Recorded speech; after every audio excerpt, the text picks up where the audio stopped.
Siendo las 8:52 en este gobierno de la mañana, gobierno de la Z, en este viernes 19 de mayo, es el momento de dar los buenos días a la participación de nuestro compañero Rosendo Tavares Villalobos. Gracias, José Luis Mendoza y Cervantes, querido y distinguido coordinador del gobierno de la mañana. El saludo para don Álvaro Albelo, la hora de don Álvaro, todos los días, 6 a 7 de la noche, para cerrar en alto el gobierno de la tarde. El saludo para todo el país. Primero el saludo para todo el equipo del gobierno de la mañana. El saludo para todo el país de aquí y el país de allá. A propósito, el país de allá que se levantó sobresaltado esta mañana cuando los edificios de Nueva York extrañamente comenzaron a temblar. Algo poco común en la ciudad de los rascacielos. Un temblor de tierra 2.2 grados, pequeño, pero que en esa ciudad de edificios construidos de la forma en que se construyen los edificios allá, definitivamente, y además por la altura, se siente.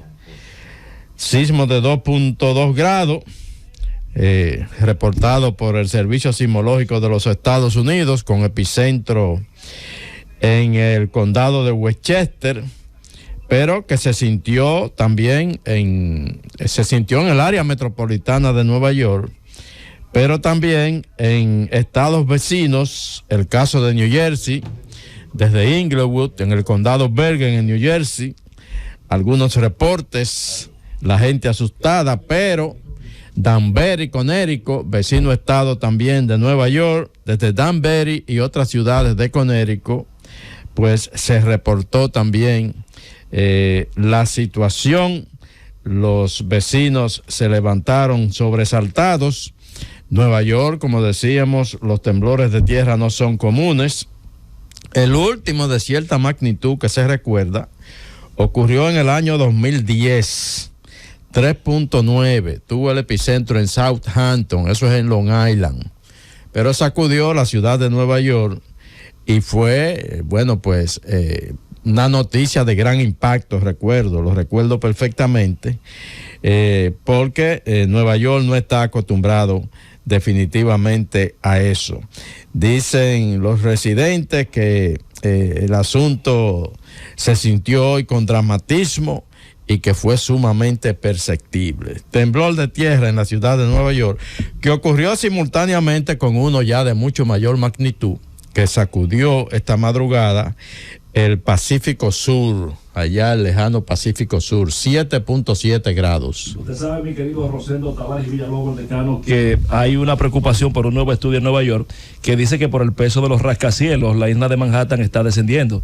Se habla en el estudio de que está descendiendo de 1 a 1.2 milímetros por año. Ahí vi la Estatua de la Libertad que la pusieron casi ahogándose. Sí, entonces que en el tiempo, el Bajo Manhattan es donde más riesgo hay, o sea que hay que chequear eso. Sí, y además del peso, también el tema del aumento del nivel del mar, se presume que se va a convertir en algún momento en un problema para el Bajo Manhattan.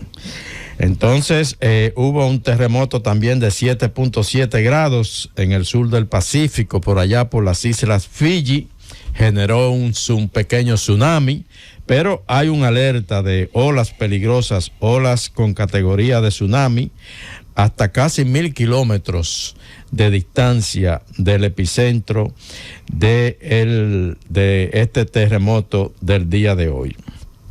Seguimos con los dominicanos en Nueva York, porque el Banco Central está reportando que en el mes de abril la República Dominicana recibió remesas por 811 millones de dólares, con lo que suma 3.300 millones en el primer cuatrimestre del año, o sea, entre enero y abril, 3.300 millones de dólares.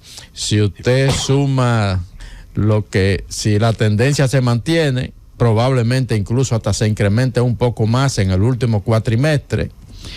Bueno, pues estamos hablando de que el país va a recibir este año más de 10.000 millones de dólares en remesas de nuestros conciudadanos residentes en el exterior, pero sobre todo residentes en los Estados Unidos.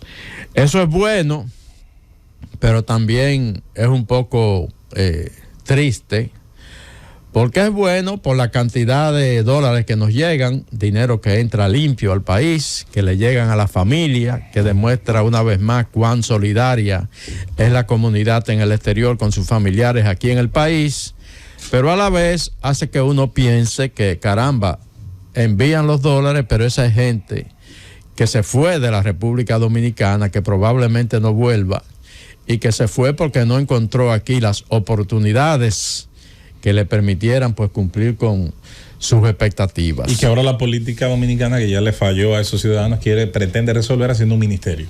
Entonces, más grande.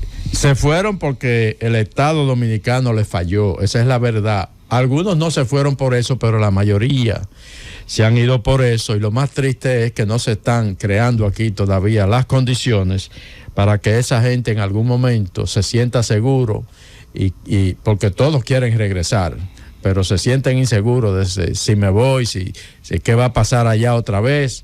Las mismas razones por las que salí en aquel entonces podrían, que de hecho permanecen, porque los problemas que aquejan a la República Dominicana y que impulsaron a mucha gente ahí, independientemente del gran crecimiento económico y desarrollo que ustedes han visto en la República Dominicana, todavía permanecen muchos de esos problemas que obligaron a mucha gente a buscar esperanzas en otros territorios como Estados Unidos y Europa. El caso de Ecuador, muy interesante. Anoche la Corte Constitucional de ese país le dio un espaldarazo al presidente Guillermo Lasso.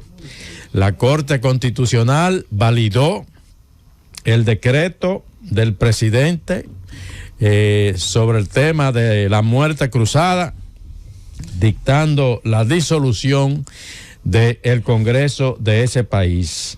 6 demandas que fueron impulsadas por diferentes sectores de la oposición frente a la Corte Constitucional, considerando inconstitucionales las medidas del presidente. Esas 6 demandas fueron rechazadas y la Corte Constitucional legalizó el discurso del presidente Guillermo Lasso, que anoche hablaba con el periódico El País de España y decía lo siguiente: he escogido gobernar 6 meses en el purgatorio en lugar de 2 años en el infierno. Porque la decisión que él toma de disolver el Congreso y de que se convoque a nuevas elecciones plantea que esas elecciones deben de convocarse en un plazo no mayor de 6 meses. Por eso habla él de gobernar 6 meses en el purgatorio. Ahora, la presidenta del Consejo Electoral del Ecuador habló anoche y dijo que esas elecciones se estarían celebrando en un plazo de los próximos 3 meses. Incluso puso el 20 de mayo como fecha para para las nuevas elecciones, y de ser necesaria una segunda vuelta, decía ella que podrían ser el 15 de octubre. Lo que es un hecho es que habrá nuevas elecciones en Ecuador. La gente se pregunta ahora, y porque también se le ha hecho un llamado. Anoche el Tribunal Electoral le hacía un llamado a los partidos políticos para que inmediatamente inicien el proceso para conformar candidaturas y todo lo que significa acudir a unas elecciones. Es importante aprovechar ese inciso, Rosendo, que hace para establecer 2 elementos que deben quedar muy claros para los que nos consideramos amantes de la democracia o pretendemos fortalecerla. La decisión de Lasso, de acuerdo a la Constitución ecuatoriana, es legal, y así aparentemente entendió el tribunal, es legal. Ahora, la discusión es si es legítima, y esa legitimidad política va a ponerse a prueba dentro de menos de 90 días, cuando se tenga que convocar unos comicios para la elección de un nuevo Congreso. Esa elección va a ser en sí misma un referéndum que podría impugnar y que podría terminar de darle el golpe político al gobierno de Lasso. Mucha gente ha preguntado que cuál es la diferencia de esta maniobra de Lasso con la maniobra de Pedro Castillo. La diferencia, hay que decirlo, es netamente constitucional. La Constitución de Ecuador, que es una constitución sancionada, no por Lasso, él la encontró así, tenía la muerte cruzada como una figura de contrapeso entre el poder del Congreso enjuiciar al presidente y el poder del presidente de disolver el Congreso. Por eso se llama muerte cruzada. Tú me atacas, yo te ataco, y en base a esa destrucción mutua asegurada, como se decía en la Guerra Fría, mantenemos en teoría una paz. La Constitución del Perú tiene una diferencia, y es que no le daba al Poder Ejecutivo, no amparaba la disolución del Poder Legislativo y Judicial. Yo creo que ambos presidentes están haciendo cosas ilegítimas para mí desde el punto de vista político, y que le hacen un daño terrible a la política de esas dos naciones. Pienso que Guillermo Lasso debió haber dado un paso al costado hace tiempo. Obviamente él no piensa lo mismo, pero hay que decir que la diferencia, para los que desde ayer han preguntado en las redes sociales, es que aunque ambas acciones para mí son ilegítimas, impopulares, dañinas a la institucionalidad, una tiene el amparo de la Constitución de su país, que es el caso ecuatoriano, y otra no lo tenía, que era el caso peruano. A Lasso le quedaban 2 años de gobierno, pero ya ahora con su decisión, esto se reduce a 6 meses máximo, pero con lo que anuncia anoche el Tribunal Electoral del Ecuador, estamos hablando de 3 meses. Exacto. O sea, 3 meses. La Corte Constitucional, a propósito de lo que tú dices, de si es legítima o no la decisión que él tomó de la muerte cruzada. ¿Es legal? La Corte Constitucional lo refrendó. ¿Es legal? Le dio legalidad. Es legal, más políticamente yo creo que carece de la legitimidad que te da un buen gobierno. Bueno, no, esa es otra cosa. Sí. Pero desde el punto de vista legal fue refrendado por la Corte Constitucional, porque lo establece la Constitución en su artículo 148, que el presidente, en un momento en que entienda que hay conmoción o que hay crisis política, pueda generar una decisión de esa naturaleza. La pregunta ahora es: elecciones en 3 meses. Dice la presidenta del Tribunal Constitucional que el 20 de mayo, primera vuelta. ¿Quiénes pueden presentarse? Pueden presentarse todos los legisladores que han sido destituidos con esta medida del presidente Lasso o cesados en sus funciones. La respuesta es que sí, que pueden presentarse otra vez como candidato a las elecciones. No pueden perder su derecho a ser elegidos. ¿Puede presentarse el presidente Guillermo Lasso otra vez como candidato? Así es. La respuesta es que sí. Por esa razón puede presentarse. Por esa razón que tú señalas brillantemente, Rosendo, es que yo todavía discuto con algunos amigos que hablaban de que el impeachment, la destitución de Dilma era un golpe. Yo decía, no, Dilma en las siguientes elecciones que ese gobierno que siguió llamó, ella participó. Sus derechos políticos no fueron conculcados en ningún momento, simplemente se hizo uso de una figura que con los poderes del Congreso, elegido también por el mismo pueblo brasileño, decidió destituirlo. Usted podrá decir que eso no tenía legitimidad, pero legalidad sí tenía.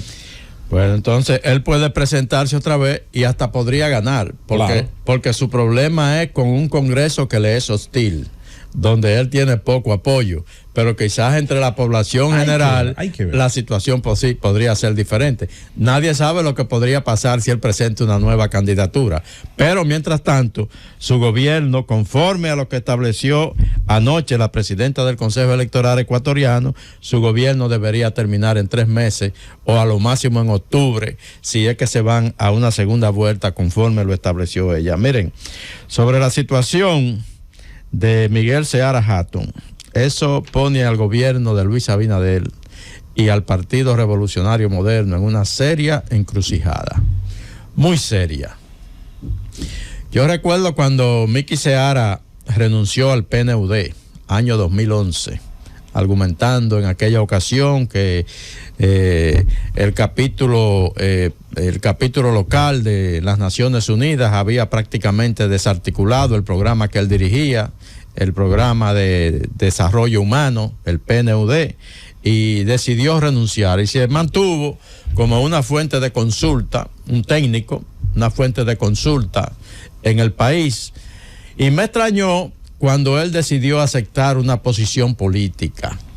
Ingresó al Partido Revolucionario Moderno como prácticamente el hombre que se encargaría de diseñar desde el punto de vista técnico el programa de gobierno del candidato Luis Abinader. Me extrañó cuando él se sumó al Partido Revolucionario Moderno. Yo digo que hoy queda en una encrucijada el gobierno y el partido, porque si el presidente Luis Abinader lo destituye, estaría conforme a la denuncia que él ha hecho muy responsablemente, estaría el presidente echando por tierra el discurso de la transparencia que ha enarbolado su gobierno desde la campaña.